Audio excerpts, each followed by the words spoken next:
Hello and welcome to the Game Changers podcast, where you'll hear from trailblazing women across sport who do so much to drive change and challenge the status quo for women and girls everywhere. I'm Sue Anstis, and I'd like to start with a big thank you to our partners Sport England, who support the Game Changers through a National Lottery Award. My guest today is one of Britain's most successful para-athletes. Hannah Cockcroft burst onto the world stage in 2010, breaking wheelchair sprinting world records. She went on to win 2 golds at the London Paralympic Games, with 3 more at the 2016 Games in Rio and 2 in Tokyo last year. This summer, Hannah won gold in the T33-34 100 metres at the Commonwealth Games in Birmingham, setting a new Games record and completing the set with gold medals at every major athletics championships. It's no wonder that Hannah was awarded an MBE in 2013 for her services to athletics, which was followed by an OBE in last year's New Year's Honours. Hannah, that Commonwealth gold medal really was the elusive one, wasn't it? You waited a long time to complete the collection and doing it at home in the UK too. I was wondering how you felt going into the Games. You know what? I actually felt quite a lot of pressure going into that Games. I think it was more pressure in my own head because I knew it was that elusive medal. I knew that probably be my only Commonwealth Games, so it was my only chance to get that Commonwealth gold. And it was a home crowd, so, you know, following on from Tokyo, having no crowds, I really wanted to put on a good show, and I think, I definitely put that pressure on myself. So I was having all the panics before the race, thinking I'm not ready, I'm not going to do this, but thankfully it all went right on the night. And how did it feel? Can you take us back to how that felt as you finished there? Oh, you know what? It's a bit of a rubbish answer, but it's just relief. I just feel relief when I get out there, and I think when you start your career, it's all excitement. You think, oh, I've done it, like, amazing. Now it is literally like, oh, phew, like another one. I've managed to tick it off the list. I've managed to do it because, you know what, the competition's getting so much harder. It's getting so much stronger. Every race is different, and obviously since London 2012, my events have changed. So London 2012, I raced the 100 metres and the 200 metres. And now at Paralympic level, I race the 100 and the 800, which are 2 very, very different events. Like, you wouldn't ask Usain Bolt to do those 2 events, but for some reason I think I can do it. So, it's getting harder every Games, and I do just line up on the line and think, I hope I can still do this. And you mentioned longer distances there, but you recently took part in the Great North Run wheelchair race too. So how was that for an athlete? That jump from 800 even to a half marathon? It was a terrible idea, and I wish I'd never. No, you know what? It was really nice to get involved. It normally doesn't fit very well into my season, but with the Commonwealth Games finishing so early, I had like a month to learn how to do a half marathon. So it was even harder. This year was the worst year to do it because I haven't even been doing 800 metre training. I've literally just been focusing on the 100 metres for the Commonwealth Games. And I actually, during the race, got to about 10 miles and I felt okay. My speedo broke at 7 miles. I got to 10 and I was like, I feel all right. I think I can finish this.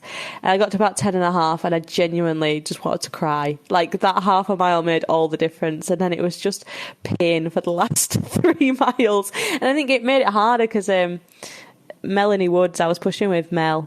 We were actually really close in our times and we were just pushing each other the whole way. So I don't think I was expecting a full-out race, but I got one for a full 13 miles that I definitely didn't sign up for.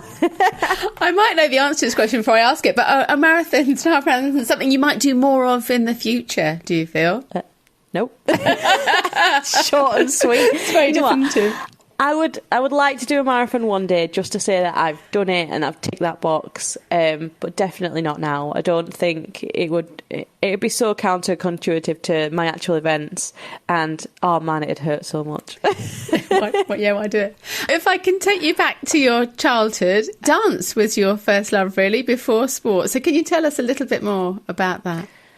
Yeah, so at 3 years old, I decided that I wanted to be prima ballerina. That was like my big dream. I was a very girly girl. I loved pink and tutus and anything like that. So yeah, I wanted to be a dancer, which is a really unrealistic aim for a girl that at that point couldn't even stand up unaided. Like, I had everything strapped to my legs. But you know what, my mum and dad they're fantastic people, and they never saw a barrier in my life. They were always like, okay, yeah, let's find a way.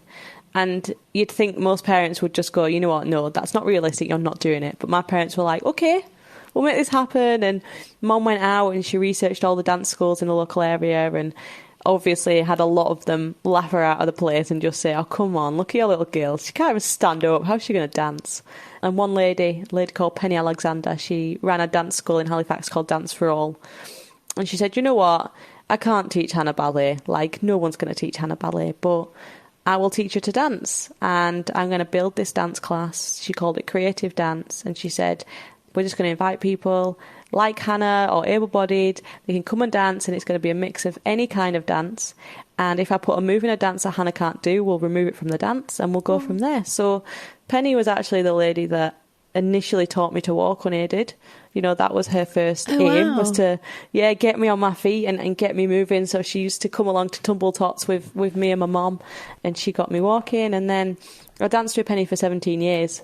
After that, I danced in shows, I danced on TV, I won awards. And Mum always said, like, we have to use the word dance very loosely because everyone else was dancing and I was kind of just in a corner doing my own thing and always one step behind. But you know what? I loved it, and I never she never made me feel like I was doing it wrong or like I was out of time or like I made the dance look rubbish. Like, she just let me get on, and for my mum, it was just a really clever way of getting me to do some physiotherapy, to be fair. I think that was the whole idea. But for me, it was just a dream come true, getting on the stage and dressing up and being a part of, a group of girls that all danced. It was, I loved it. I only stopped because I started racing on Saturdays, so I had to stop and make a choice. And you'd obviously struggled with your health from being a baby. So can you tell us a little more about that? Yeah, so when I was born, I had 2 cardiac arrests within 24 hours of my birth. The first cardiac arrest left me clinically dead for 20 minutes, and then I was alive for a little while, and then my heart gave up again. And basically, doctors told my parents just not to expect very much from me, that they had no idea how this was going to affect me. I had serious brain damage following the heart attacks because of the amount of time that I was not breathing for. And yeah, that was the guidance that Mum and Dad got. Like, whatever you get is going to be the best you get. And it did. It left me with several areas of brain damage, and then also damage to my nerve endings. So then that led to weak hips and deformed feet and deformed legs, and also problems with my fine motor skills. So I can't tie my shoelaces. I have really messy handwriting. It's quite hard for me to write. And yeah, I guess when you've got a list like that, it doesn't really give you very much to go off, does it? And how did those challenges with that disability affect your everyday life as a young child? I think as a young child, I never really, growing up, noticed it. Everyone just treated it like that's Hannah, like that's how Hannah does things. And I grew up, I've got 2 brothers, one older, one younger. Obviously, my younger brother's he's always known me as this, so he's always known life with a disabled sister. And so he's literally like my first-hand man. Anything I can't do, Daniel does. And it's so nice, we've travelled all over the world together. We went to Tokyo together to race just before the Paralympic Games. He almost knows to do something before I've even asked him or need to do it. And I think that's just how I grew up. Like, everyone was one step ahead of me at all times. They knew what I needed. They knew what would make me do it. So I never actually noticed that I couldn't really do things, which was, I guess it's a luxury for a disabled person to feel like that. I hated my wheelchair growing up. I hated it. I refused to touch it. I refused to sit in it. And it was ultimately because I didn't know anybody else in a wheelchair. I didn't know anybody else with a disability. I was in a very able-bodied world, and I wanted to be like everybody else, as everyone does. Everyone wants to be like everybody else. So Mum and Dad kind of worked around that. I was in a pushchair until I was 10. I got carried. I just opted to get carried. I'd hold on to people's hands, anything so that I didn't have to sit in a wheelchair. So you did have a wheelchair at home that was available to use, but... Yeah, I had a very big, heavy, I couldn't push it myself wheelchair. And I think that's what put me off. I've always been quite an independent person. I've always been brought up to be quite, I'm going to do this myself. And when I sat in that wheelchair, I couldn't do it myself. So, you know, if it was a distance that I couldn't walk, then, yeah, I would just get someone to carry me, or I'd find any other way to not sit in that wheelchair. I think I was a nightmare child, to be fair. And I've heard you say that growing up, you felt like there was nobody else like you in your world, which feels so isolating. And I guess as a mother thinking of your children too, how did you even process that as a young child? Yeah, I guess when you're growing up in a world like that, where you don't, you know, I didn't have any friends that had disabilities. Mum and Dad didn't know anybody who had a disability. The TV didn't show it. It was not in any magazines or anything. There was no coverage of disability, and definitely not the Paralympic Games. So it was really, really lonely. And I have just before my 5th birthday, my mum had a friend in America, and he rang my mum and said, they've just released this Barbie doll in a wheelchair. It was called Share a Smile Becky doll. I think it'd be great for Hannah.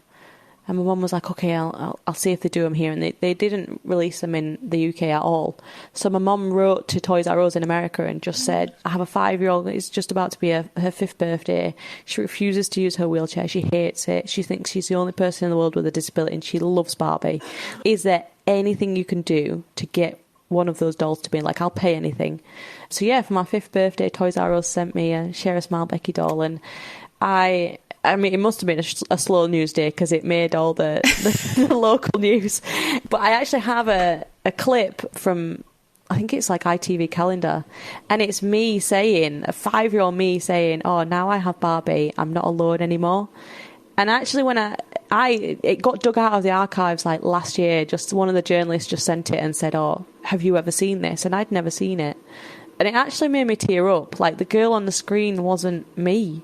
It wasn't who I am today, and I don't remember feeling like that. But obviously to sit on telly and actually say that's heartbreaking. I would hate to see that on TV now, but it's obviously how I felt. And yeah, this Barbie doll was my reason to sit in a wheelchair and to feel okay with it. It's mad that a doll had to make me do that. But it shows the power of it, doesn't it, really? I did see that clip. I'll share a link in the show notes too, because it is so emotional. And how amazing that your mum, I love your mum, that your mum work so hard to go and, make that happen for you, that clearly then did have that impact.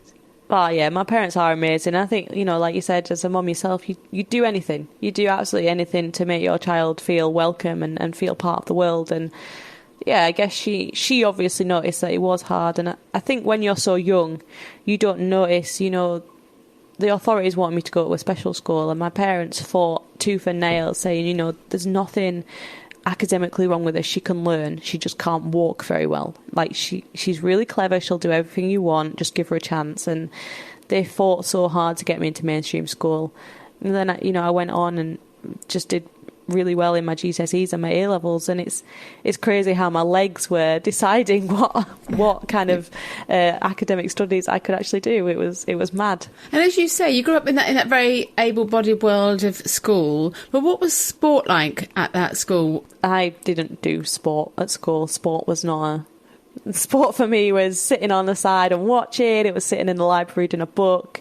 Primary school, my one day of sport a year was sports day. They brought in a race called the crab race, which was basically crawling sideways, and I was really good at it, and I always won. So that was my one PE lesson a year, was crawling sideways down the field.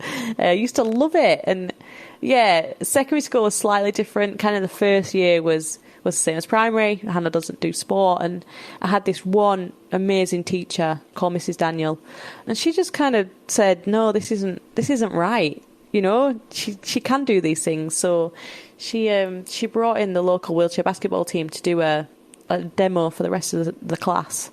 And that was my first ever taste of Paralympic sport. It's the first time I ever met another disabled person, and I was 12 years old, so pretty old by that point. And yeah, it just blew my world wide open when she did that. I obviously met the coach, ended up playing for that basketball team for 6 years. And then from there, school kind of started to realise, I wasn't asking to do cross country. I didn't want to go running around muddy fields. I'm not crazy. But little small adaptations could be made so that I could join in with some things. So that's kind of where athletics started for me. My teacher, Mrs. Daniel, she she said, well, everyone else is standing up and throwing a discus, throwing a shot put. We're just going to bring a chair outside and Hannah will sit down and do it. And, you know, from there, they just started to realise that it's not that difficult to get disabled people involved.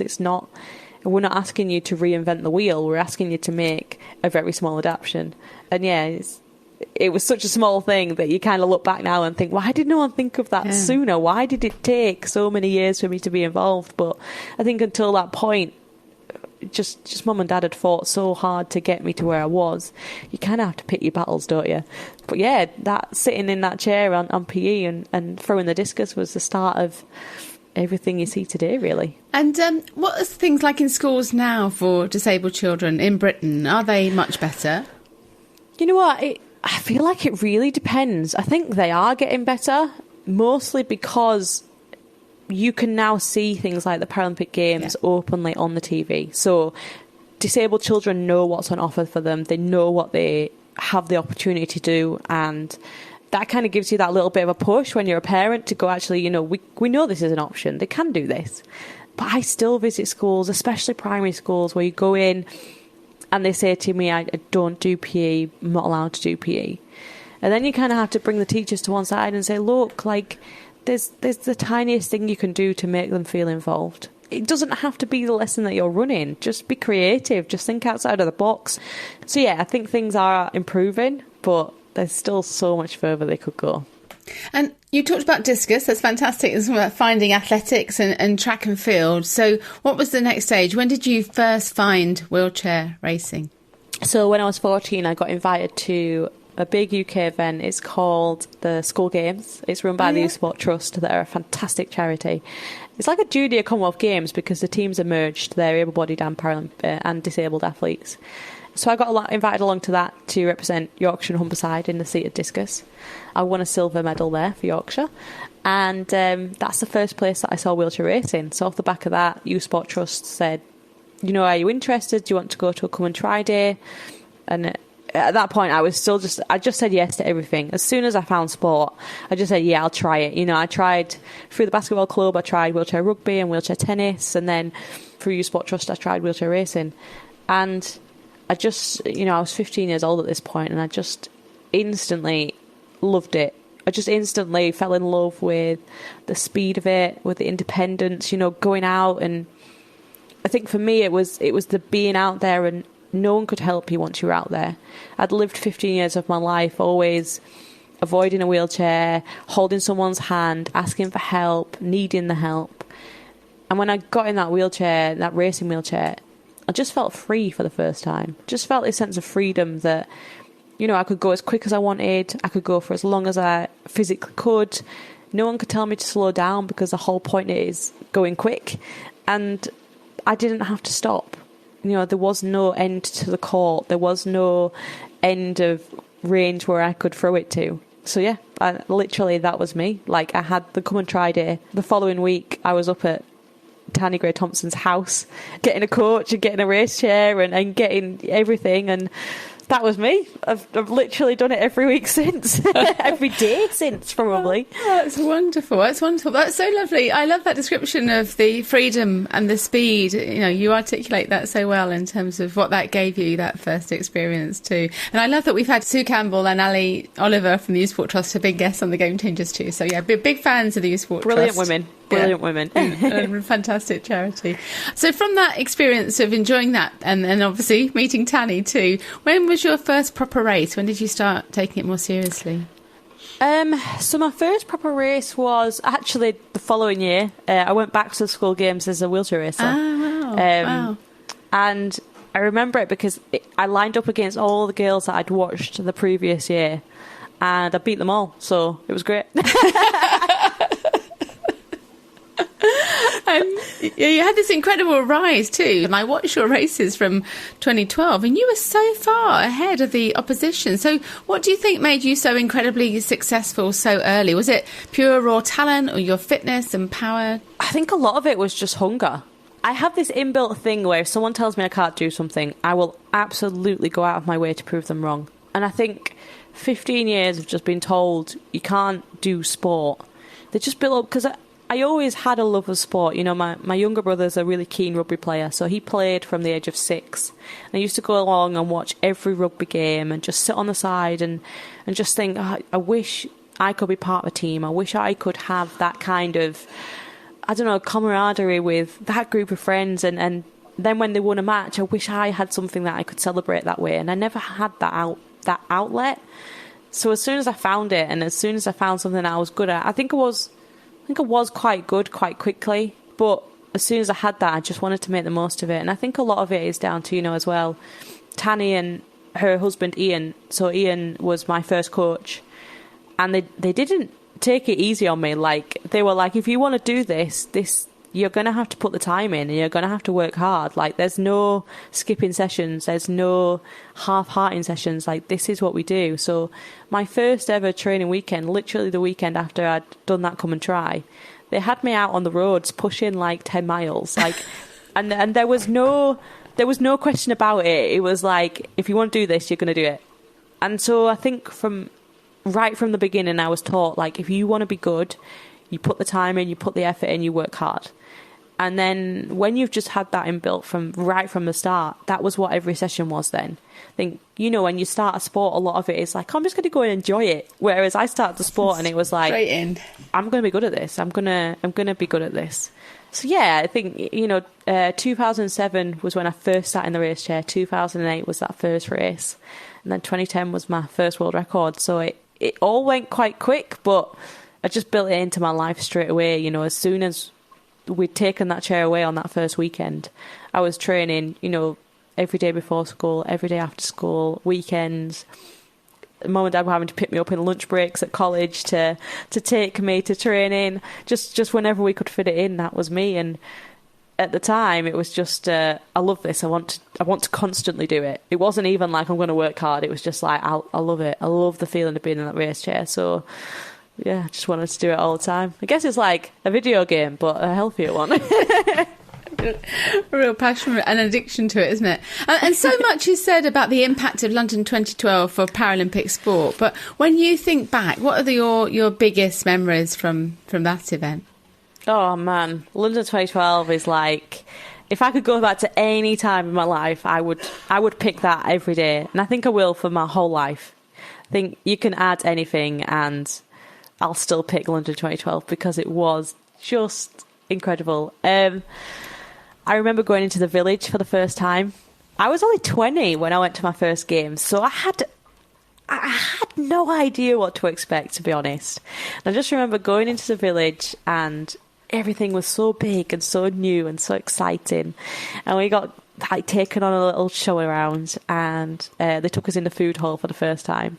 And I genuinely don't think any athlete will ever be able to explain to anyone who hasn't been in it just how exceptional food hall is at an Olympics or It is funny because I have had real privilege to talk to many athletes, Olympians and Paralympians, and so many of them do talk about the food hall.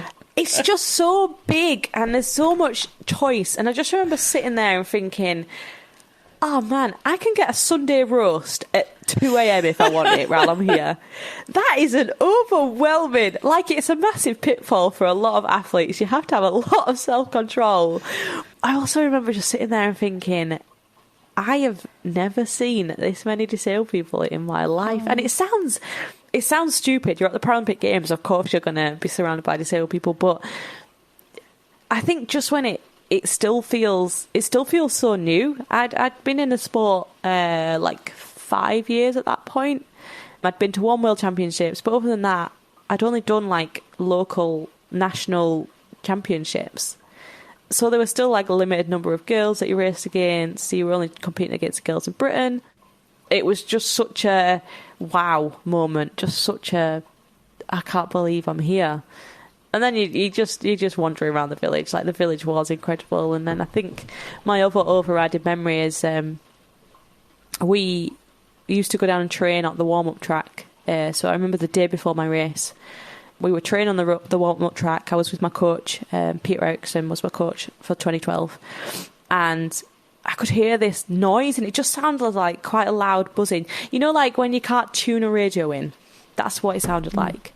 I just turned to Peter and I went, what is that noise? It's driving me insane. And he just went, Hannah, that's the crowd. You should probably get used to that. And I just remember thinking, like, we're not even in a stadium. How can we hear the crowd? We're quite far from the stadium. And it just, it terrified me a little bit, but also made me just so excited that I was going to get the chance to go out in front of that, and I was going to, get the chance to race in front of that, because I quite like attention, so it worked quite well for me. And from London 2012, you went on to have incredible success. So you're unbeaten for 7 years, I think. And as you mentioned earlier, the IPC like to change the events for major championships. So clearly frustrating when your favourite distances, as you said, at 200 and the 400 metres, were removed from Paralympic categories. How are those decisions made? Who makes those decisions? So the International Paralympic Committee make them by themselves. I genuinely think they made that decision because they didn't want the same athlete winning both races. So they put the offer out of a sprint and a middle distance. But I had other ideas, and I really didn't want to do the 8. When it was announced, I was like, I'll just do the 1. Not interested in the 8. And by that point, I'd changed to my current coach, Jenny Banks. And Jenny was like, no, you don't get to make that decision. You're doing both. So that was argument over. She just told me what I was doing, and I did the work. And the work was hard. It was really hard to learn how to do an 800 metres. It's so different to anything else. And it's so far. I still find it such a long way. But we just worked on it. We still had the 100 and the 200 at the 2013 World Championships, so I could go there, I could just be a sprinter, but we were already working on the 800 metres at that point. And then Swansea, the European Championships in 2014, was my first 800 metres. And it was me and my teammate at the time, Mel Nichols. We were like the front runners, but Mel actually preferred the middle distance to the sprint, so she'd been working on this for years. Like, this was her favourite event. And I just remember Jenny saying, right, all you have to do is sit behind Mel and just sprint at the end. So that's exactly what I did. And I just remember when I did it, Mel swore at me so loud, but I was like, sorry, I don't know how to race this event. Thankfully, I've got a lot better since then, and I do my own work now, I promise. But we had to do a few dirty tactics to learn it. That's fascinating, isn't it, in terms of the classification and the decisions on races and so on. So it's not the same for male and female, like it's done? No, so the men in my classification I think they have the 100, 400, 800, so they actually even have more events. I guess with the Paralympics, there's so many classifications, there's so many events that could run, that the IPC have to then select, I guess, which ones are going to be the strongest events to run, so who's going to enter the most events, but also try and make as many Paralympic champions as possible. But I ruined their plan. And what's the gender equality like in Paralympic sport? You see the same number of events? Yeah, I'd still say the women are a little down. So the new Paralympic programme for 2024 has actually just been announced, and they have actually increased the number of women's events quite substantially, which is exciting. So, for example, they got rid of the T33 men's 100 metres and they put a women's T33 100 metres in instead, simply because the men's event didn't have enough numbers. So, fingers crossed the women can fill the race. And it's this difficult thing, isn't it, about there's no point in having a race if there's only 2 or 3 people lining up in it. But actually, if we don't have the race, then people can't see people like them and they can't get involved in the sport, and they're not inspired to get involved in the sport. So it's kind of like a double-edged sword where there aren't enough people racing it, so the race gets taken out so that people can't join the race because there's no race there. So yeah, hopefully the women fill it, and that's another event for the girls that we can keep. But yeah, I guess it is all down to numbers. Like when you get into the higher classifications, the T54s, so people like David Weir or Shelley Woods, they tend to have every event. So they've got the 100, 400, 800, 15, 5K and marathon. And I kind of look at that and think, oh, I'd like a few more events. But yeah, it's an ongoing conversation with the IPC that, you know, the event groups that have higher support needs, so my event would just about fall into that. they need more events, because ultimately the Paralympic Games is for all disabled people. It's not just for the most able. And okay, we might not be the quickest and we might not be the most fascinating to watch. You know, I would much rather watch a T54 men's 1500 because there's probably going to be a crash at some point and it's all very exciting. But ultimately, sports for everyone, and we need to replicate that through the programme. So I think the IPC are working really, really hard on doing that and making that more obvious in their programming. But there's always going to be backlash from athletes. We're such difficult people to work with. I'm just so aware of it. We're never happy. And you had that amazing unbeaten record for so long. So how did it feel after all of that to finally not win a race? I think we had that expectation of you, didn't we? That, oh, Hannah's in the race, you know, she's going to win. So there's that added pressure too. But how did it feel when other athletes coming through? It felt horrible. It felt like my world had ended. And I genuinely think at the time, like, just crossing that line, it didn't feel that bad. I was just like, okay, this is what happens in athletics. And that I was okay with it. It was more other people's reactions that made it horrible. It was Carrie Denigan that finished my unbeaten streak. She was the first girl to beat me in 7 years. And she's actually still the only girl to have ever beaten me in my career. She's beaten me a handful of times. So I guess that's what a rivalry is. But you know what? It made me even more hungry. You know, it made me realise that people were coming through. But at the time, yeah, just crossing that finish line, I was shocked, understandably. But I was like, okay, this is cool. And then just the way people reacted, like, people were like, oh, you're rubbish. Oh, like, everyone ran over to Carrie and it was this massive celebration. And people were literally like, not cheering that she'd won, cheering that she'd beaten me, which felt really targeted. It felt more like a hate campaign against me rather than an actual celebration of her achievement. I mean, when it happened, it was literally like a little national event. If she hadn't beaten me, no one would ever have known that race had gone on. But it was in the papers, it was everywhere. And it was all just like really horrible headlines of how, you know, I'd lost my touch and that was my career finished. And, you know, I was probably, how old was I? I was 24. So I was still really young to be getting my head around things like that. And yeah, it was not great. It was not a nice time at all. It's interesting though, isn't it? Both from a media and a public perspective. I think people like Serena Williams and others, but it's almost when someone's had that such longevity of winning, there is that turning against or wanting to see it overcome in some way rather than keep celebrating the amazing champion and recognising that you're still, you know, incredible in terms of what you're achieving. Yeah, too. I think it's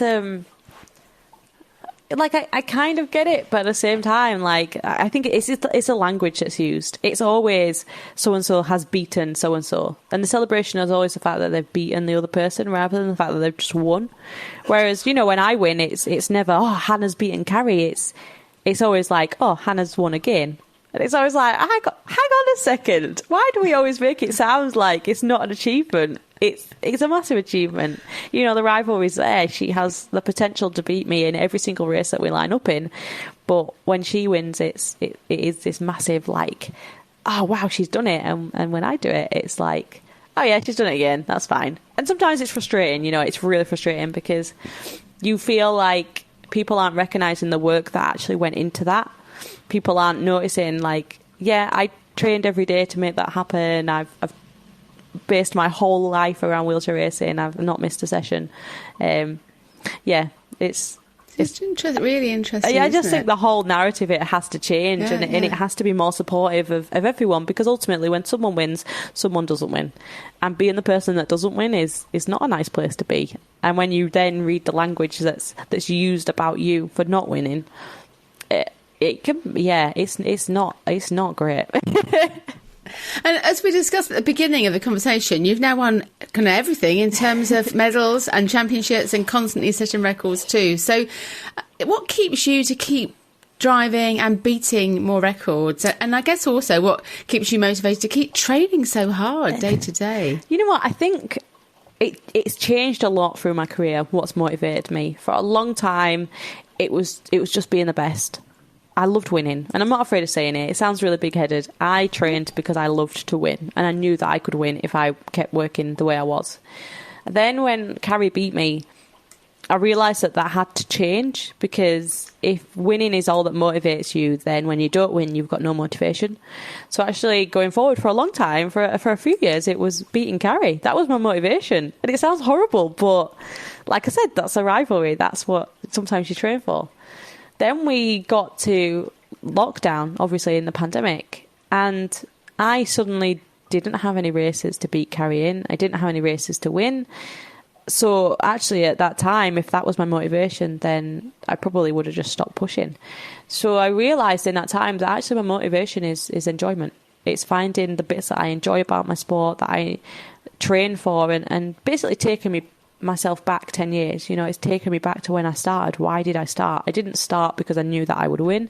I didn't start to beat one particular person or a group of girls. I did it because I loved it. So I think in lockdown, I had the opportunity to just move away from programs and timetables and, you know, you have to be ready for this event and you have to then get ready for this and da-da-da. I could just do the sessions that I loved and that I enjoyed. And I made a lot of changes. Carrie beat me again at the 2018 European Championships. So it's the only major title that I've won a silver medal in. It's my only major silver medal. And when I came away from that, I made a lot of changes. So I changed my S&C coach, I changed my chair, I moved house, I moved to Chester, away from Yorkshire, so that I could move club.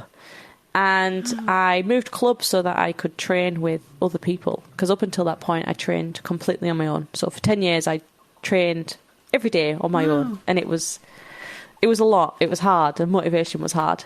And it was the best thing that I ever did. Because actually, once I'd found the sessions I enjoyed in lockdown, I then went back to the club and just found that I loved being around other people. I love that I can go to a club and you don't even think about the session that you're doing.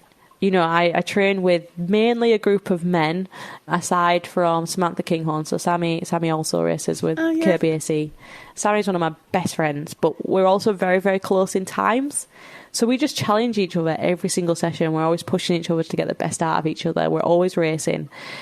And the work that we're doing together is actually helping, you know, wheelchair racing for the women get stronger in Britain. Because for so long, it kind of just disappeared a bit. You know, when I started racing, we had so many girls coming through, so many talented young women coming through. And just bit by bit, for whatever reason, they all stopped. They all dropped off. And we went through a real lull. Right now, we appear to be bringing more girls into the sport and actually bringing through quite a talented bunch of girls. So there's myself and Sammy. And then I mentioned Melanie Woods at the beginning of the chat during the Great North Run. Mel's only been pushing 3 years, I think. So she's still relatively new, but she's a T54, Sammy's a T53, I'm a T34.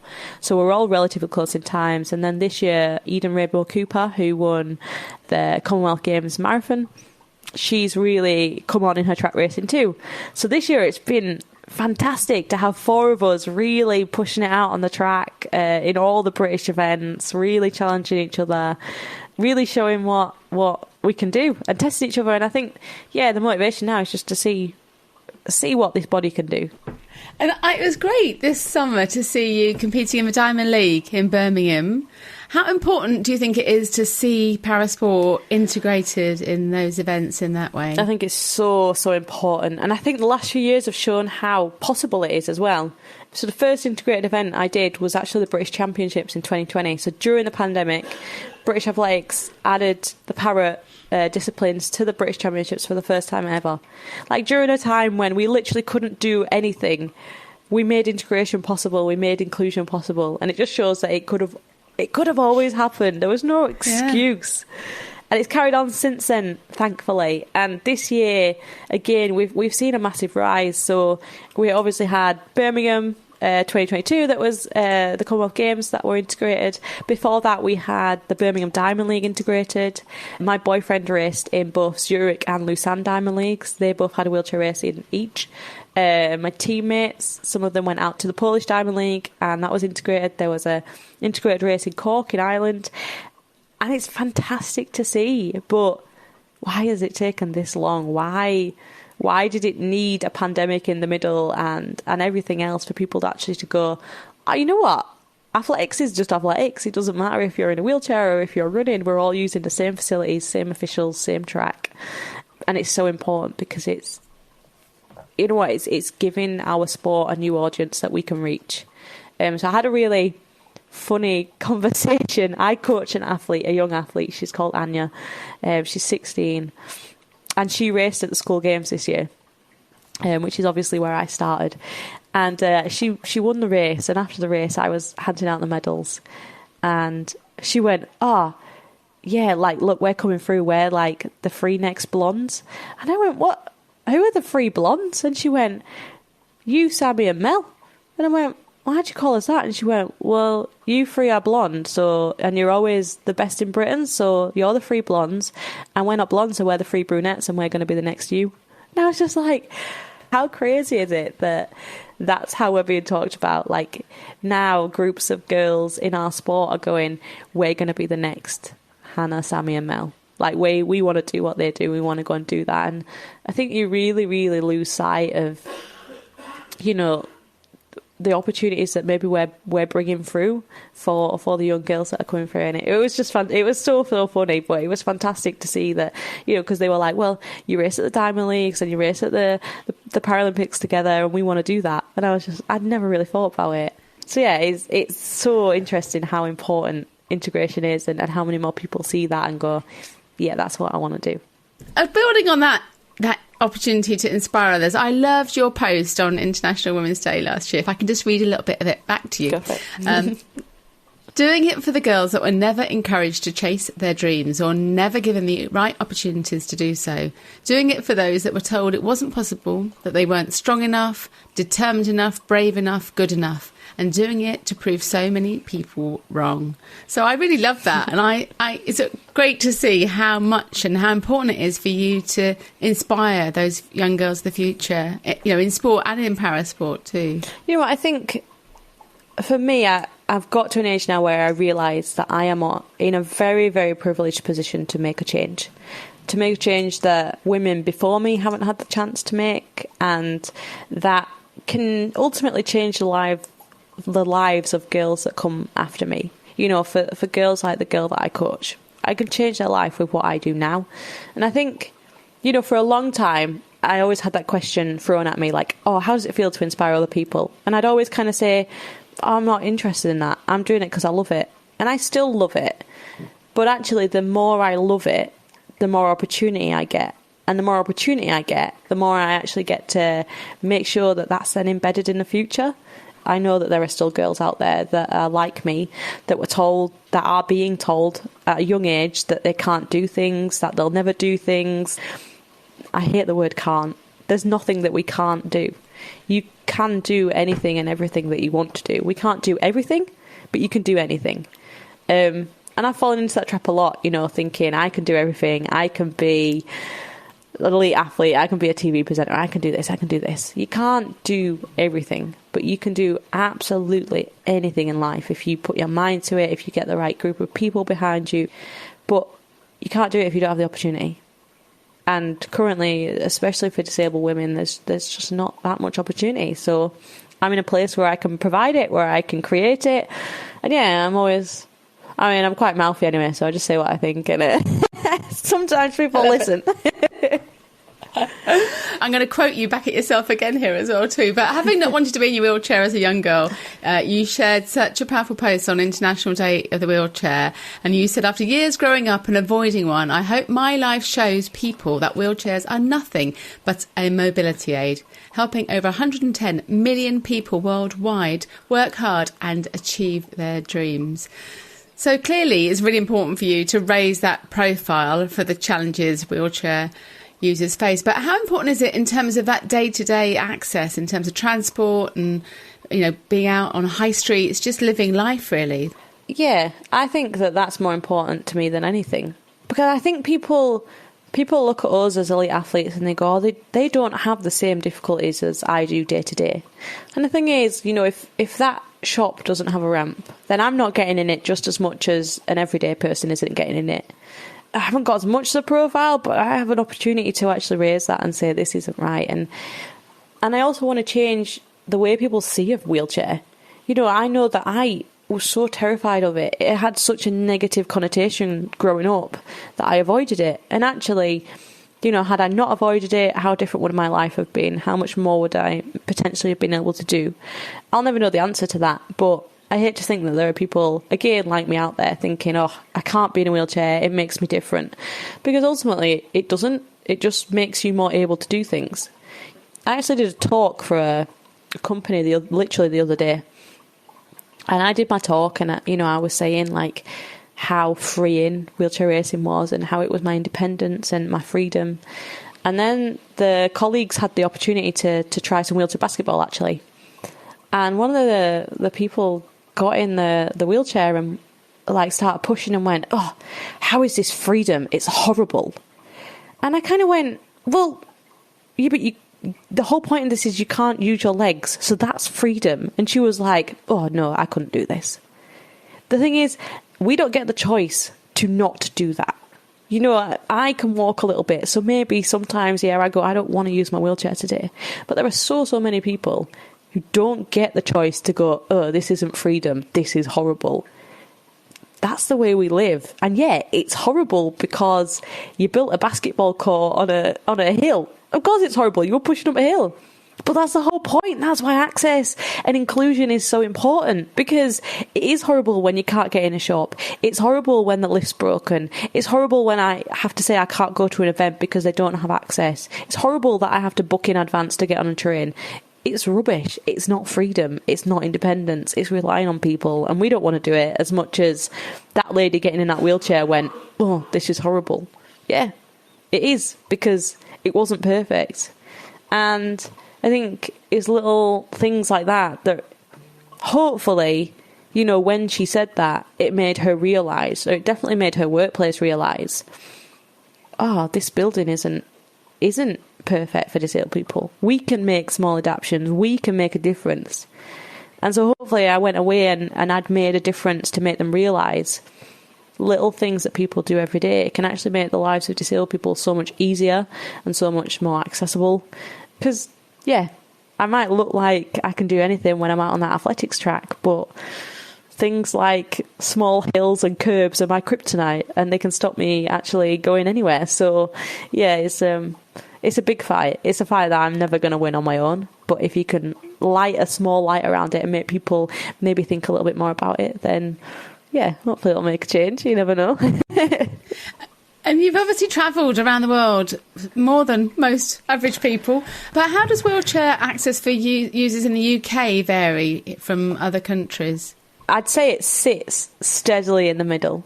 For example, my older brother lives in Finland. The wheelchair access there is phenomenal. Like, there is not a single shop, a single anything without a ramp, without some way for me to get in. Their tram system, their train system is completely level access so that I could just wheel on and get on. Their buses all have ramps. Honestly, like, flawless. The same with Barcelona. So easy to get around. But then you go to places, I don't know, like America, and they're just like us. You can't really get anywhere. And we are taking steps forward. We are improving in Britain, slowly but surely. But a lot of it is just people's attitude. And I think, for a long time, post-2012, people really changed their mind about disabled people, but almost to a negative effect. And it sounds really weird to say that, but I actually had a strange experience post-London. And I was so used to just going down the street and people going like, oh, you're amazing. What you did was fantastic. Well done. And I actually had one disabled lady stop me. And she said, I think what you did was fantastic, but you've made my life hell. And I said, I don't understand how I could have affected your life. And she said, you do realise that now you and your teammates are doing that. I get called a benefits grounder, I get called lazy, I get told that I should be doing that. And suddenly, post-2012, everyone decided that every disabled person could be a Paralympic champion. Oh, if you're not doing sport, you're lazy. Oh, if you're not doing sport, then you need to get a job. And it was like, we don't look at every able-bodied man and go, you could beat Usain Bolt. So why are we suddenly expecting every disabled person to have the ability of a Paralympian? It really shocked me, actually, when she said it, and it made me feel quite apologetic. But then it made me realise that, we probably need to make people realise that even though Channel 4 called us superhumans, we're superhumans when we're on the track, but actually getting around and about, we are just the same as every other person in this country with a disability, and this country doesn't really help us with that. We hear such positive things about Finland on so many levels, don't we? So what is it? Why have they invested so much? Why are things so good there, do you think? You know what? I think it's just a much newer country, isn't it? It's everything there is quite new. The technology, they're so forward thinking with it. They're a much smaller population, so they have much more money per head to make things work. There's so many reasons. But I said it's about the attitude of people as well. It's amazing how many, buses in London are accessible. But I have never yet been allowed to get on a bus in London. There was once me and, again, Mel Nichols, the girl that I raced with in London 2012. It was post-London. We were there for a London 2012 celebration, and we went to get on a bus. And he went, no, just one wheelchair. And we went, it's okay. There's 2 wheelchairs, but also 2 people in the wheelchairs, so we can get on. And he was like, nope, you're not getting on. So we made a point and we raced him to every bus stop. Which is it's very me thing to do, just to make a point. And I beat him to every single one, I'd like to point out. But it's that attitude of, no, you're a wheelchair. I'm not. I'm a human and I'm in a wheelchair. And you have it everywhere. Bus, taxis. So many people go, I know, one wheelchair. And it's so hard. Even like I live with my fiance, he's also a wheelchair user, so it's so difficult. The first few times when we tried to go out together and get on a train even, and they were like, oh no, one wheelchair per space. Oh my God. We're like, look, we just want to sit together. And I'd never even thought about it. So I feel awful that I've never even considered that. But you wouldn't. Of course you're going with because it wouldn't affect you, and I totally get that. But it is like you're constantly referred to as wheelchair. Well, I'm not a wheelchair. I'm a human. We've also seen you doing more on the TV away from sport. So you were on Celebrity Bake Off, Strictly Come Dancing for Sport Relief, and you also had a stint presenting BBC's Country File too. And you seem such a natural in front of the camera. So is that something that you'd like to do more of? Oh, thank you. Yeah, I love doing things like that. And, I'm always more nervous doing things like that than I am before I line up for a race. Because ultimately, it's always something different. It's always something I've got to learn. And a lot of the time I'm the first person in a wheelchair to do it. So I was the first wheelchair user on the British Bake Off. So we had to redesign the set so that I could get around it. Myself and Martine were the first wheelchair users on Strictly. So obviously the dancers had to be built around us and we had to get special wheelchairs to do it. So there's always so many things to think about. But I think the amazing thing about being on there is, number one, again, you reach a new audience of people who might be sat at home thinking, there's nothing for me. It really does prove that we can do absolutely anything. But also that we can do anything with the right support. But especially BBC Country File, that was, for me, that was an absolute dream come true. That's like a dream job. And I was doing things that I never ever dreamt that I would get the chance to do. So I herded Highland cattle across a beach in the Outer Hebrides. Just hands down the most incredible day of my life. I was a gamekeeper for a day. I was a dairy farmer for a day. And they're all jobs that you don't think of and go, oh, wheelchair user could do that. But they made it possible. They made it possible for me to be there and to do it. And it absolutely wasn't easy. A lot of them were really hard places to get to and to make it work, but we made it work. I love it. I love just getting the opportunity to go out and just, I guess, challenging myself in a different way. Because actually on paper, all those different things that I've done, at the start I've gone, oh, I don't think I can do that. And then my mum will go, yeah, but you'll regret it if you don't. Just give it a go. So I'll give it a go, and almost every time it works, so it's fine. And hard to believe that Paris 2024 is just 2 years away now, like less than that moving forward, isn't it? But I just wonder, do you ever think about retirement beyond that, or are you just so focused on keep training for next year and competing? I obviously know that retirement's on the horizon, so I do think about it. I have no idea what I want to do when I retire, though, and people do keep asking me, like, oh, you must be retiring soon. And the thing is, like, for a long time I thought Tokyo would be my last. 3 seems like a good amount. 3 Paralympic Games, a lot of people seem to do that. And actually I got there and I was like, I'm not done. I'm not done. So I refuse to kind of put a stamp on it and say, oh, Paris will be my last, or I'd love to get to LA. I think it'll be a push, but you might see me there. And that's the thing, like, as long as I'm enjoying it, I'll keep doing it. But there's always one eye on the future. There's always one eye on what happens when all this ends, because it is going to end. There's going to be an end to this, unfortunately. It's kind of scary. You know, I've been doing this since I was 15.